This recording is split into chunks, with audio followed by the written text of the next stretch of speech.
Doctor صاحب آپ کی ساری مثالوں سے یہ فیل ہو رہا ہے، مجھے لگ رہا ہے کہ جو پریکٹیکل اسلام ہے نا وہ انسان کی سیکیورٹی ٹوٹل یا اخلاقیات کے حوالے سے ہے، لیکن ہم یہ چاہتے ہیں کہ جیسے نوح علیہ السلام نے کشتی بنائی تھی تم جہاز کیوں نہیں بناتے؟ کیا ایک بندہ، میں سوچ رہا ہوں کہ میں نے جہاز بنانا ہے، کیا سب سے پہلے میں اپنے ارد گرد اسلام کا ہول بناؤں گا، اس کی فکر کا، پھر میں بیٹھوں گا اور میں جہاز کو ایجاد کرنے کی طرف جاؤں گا، یا مجھے فریڈم ہے میں جو مرضی سوچ کے بیٹھ جاؤں اس کو ایجاد کر دوں؟ دیکھیں مجھے بتائیں، یہ خواہ مخواہ کا ایک اعتراض کیا جاتا ہے، مجھے بتائیں پہلے تو ایک بات جو میں نے کلیئر کی نا اس کو میں ذرا ریپیٹ کر دوں، ہماری آخرت کی فلاح اور ہماری دنیا کی فلاح یہ دونوں ہمارے دین کا موضوع ہیں، لیکن فلاح سے کیا مراد ہے؟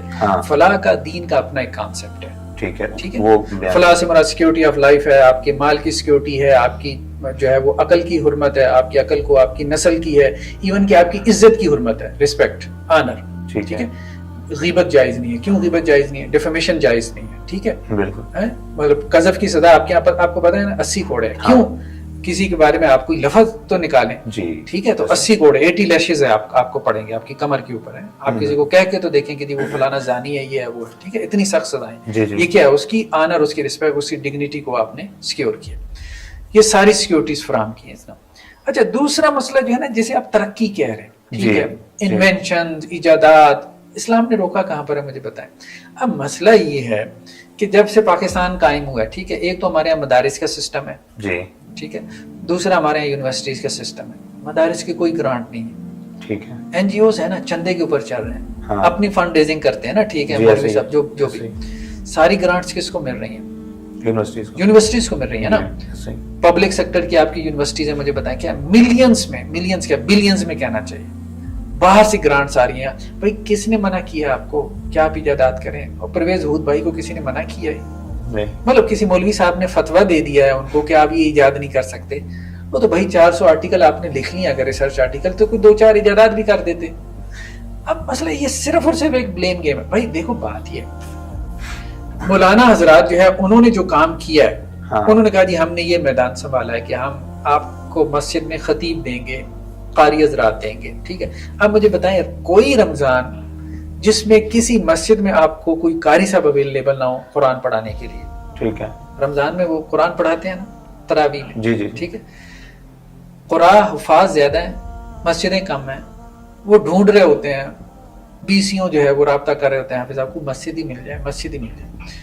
تو انہوں نے جو ٹارگٹ پکڑا تھا، ان کا جو آبجیکٹیو ہے جو ویل ڈیفائنڈ ہے، مدارس کی ایجوکیشن کا، جو ریلیجیس سیکٹر میں لوگ کام کر رہے ہیں، بھائی ہم نے آپ کو مولوی خطیب یہ سارا کچھ ہم نے دینا ہے، ٹھیک ہے۔ آپ کا یہ تھا کہ آپ نے سائنس اور ٹیکنالوجی دینی تھی یونیورسٹیز والوں کو، یہ تو آپ سے سوال بنتا ہے کہ آپ نے کیوں نہیں دیا فتویٰ؟ مجھے بتائیں کوئی ایک فتویٰ موجود ہے پاکستان میں کسی عالم دین کا سب کانٹیننٹ میں کہ یہ مینشنز کرنا حرام ہے؟ سارے مولویوں کے ہاتھ میں جو ہے وہ موبائل فون ہے، ٹیبلٹس ہے، 2-4 باتیں لے آتے ہیں کہ جی مولانا حضرات نے فتویٰ دے دیا تصویر حرام ہے، او بھائی چلو دے دیا تو اب اس کے جواز کا بھی فتویٰ دے دیا نا۔ اچھا جب انہوں نے تصویر حرام کا فتویٰ دیا تھا تو کیا آپ نے تصویر حرام سمجھ لی تھی یا آپ نے اس کو چھوڑ دیا تھا؟ آپ کے یہاں سینما بند ہو گیا تھا، آپ کے یہاں ڈرامہ بننے بند ہو گئے تھے، آپ نے تو اس کو جوتی کے نوک پہ رکھا، ٹھیک ہے، اس کے باوجود آپ نے ترقی کیوں نہیں کی؟ ٹھیک ہے، مطلب اس فتوے کا جبر کہاں پر ہے؟ پہلے جبر تو ثابت کریں۔ جبر آپ کیا ثابت کریں گے؟ مولوی کی کوئی حیثیت ہی نہیں ہے آپ کی سوسائٹی میں، مجھے بتائیں۔ اچھا ڈاکٹر صاحب یہ بتائیں، حافظ، خطیب، امام مدارس نے مہیا کر دیا، کیا مدارس کا یہی کام ہے؟ میں آپ سے پوچھتا ہوں کہ 77 سال سے ابھی ہم نے جشن آزادی منایا ہے، 77 سالوں میں ہم نے یعنی علماء نے، خطباء نے کیا قوم کو تیار کیا؟ کتنا رول ہے قوم کی اخلاقی تربیت میں جو علماء خطباء ہم نے مہیا کیے؟ کیا وہ اپنا کام واقعی صحیح سے سر انجام دے رہے یا نہیں دے رہے؟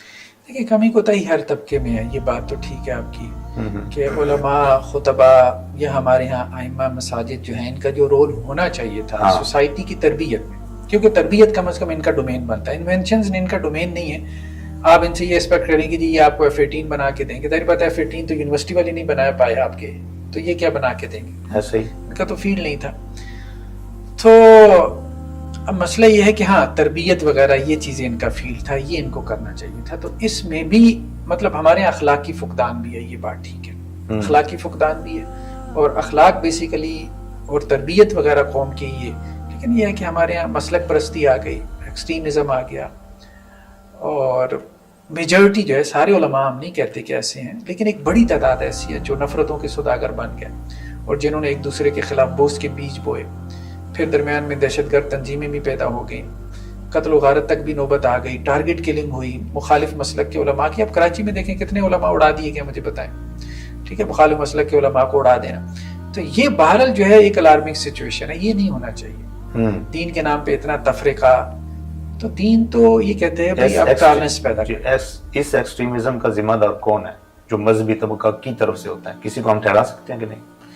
دیکھیں متعین طور پہ اب آپ کس کو کہہ سکتے ہیں؟ متعین طور پہ تو آپ کسی کو نہیں کہہ سکتے۔ اب آپ یہ بات ضرور کہہ سکتے ہیں کہ ہمارے اسلامی تعلیمات کو ہم ذمہ دار ٹھہرا سکتے ہیں؟ نہیں، اسلامی تعلیمات میں تو اس قسم کی ایکسٹریمزم نہیں ہے۔ اچھا، ہاں، اسلامی تعلیمات میں تو نہیں ہے۔ ہاں، اسلامی تعلیمات کی اب آپ کہیں کہ جی کوئی ایسی انٹرپریٹیشن کر لے، ٹھیک ہے، ایسی انٹرپریٹیشن کر لے کہ جس کی وجہ سے وہ ایکسٹریمزم پیدا کر لے یا دکھا دے، صحیح ہے، تو پھر تو بات ہے۔ تو مجھے بتائیں، اب آپ ہمارے ہاں قرآن کے بعد جسے کہتے ہیں کہ جی سب سے بڑا جو صحیح کتاب ہے وہ صحیح بخاری ہے، ٹھیک ہے، اسلام کے سورسز میں، کیونکہ قرآن کے بعد دوسرا بڑا سورس رسول اللہ صلی اللہ علیہ وسلم کی سنت ہے، اور رسول اللہ صلی اللہ علیہ وسلم کی سنت کی جو اتھینٹک ترین کتاب ہے وہ صحیح بخاری ہے، صحیح حدیث کی کتاب۔ اب صحیح بخاری میں جن کو ڈیویٹڈ سیکٹس کہتے ہیں، قدریہ ہیں، مرجیہ ہیں، خوارج ہیں ایون کے، اور اس میں پھر اور بھی کئی ایک ہیں ایسے بھی ہیں جو جنہیں واقفین کہتے ہیں، اور بہت سارے ہیں، کہیں کسی آرٹیکل میں نے ان کا تذکرہ کیا تھا، ایون روافظ ہیں اہل تشیع میں سے جو ایکسٹریمسٹ ہوتے ہیں، تو ان سب سے روایتیں لی گئی ہیں صحیح بخاری میں، ٹھیک ہے، سب سے روایتیں لی گئی۔ تو امام بخاری علیہ رحمہ جو ہے، انہوں نے یہ نہیں دیکھا جب انہوں نے علم حاصل کرنا تھا کہ جی اب یہ ہمارے نزدیک کوئی بدعتی فرقے سے تعلق رکھتا ہے تو ہم نے اس سے دین نہیں لینا۔ تو ہمارے یہاں ٹھیک ہے، آپ یوں کہہ سکتے ہیں کہ ہماری ہسٹری میں بھی ایسا ہوا ہے کہ کچھ لوگ ایسے تھے جو ایکسٹریمزم پہ چلے گئے، صحیح، دین کی انٹرپریٹیشن میں کچھ لوگ چلے گئے، ٹھیک ہے، لیکن میرے خیال میں اوورآل ہمارے دین کا یہ مزاج نہیں ہے کہ آپ ایکسٹریمزم کی طرف جاؤ۔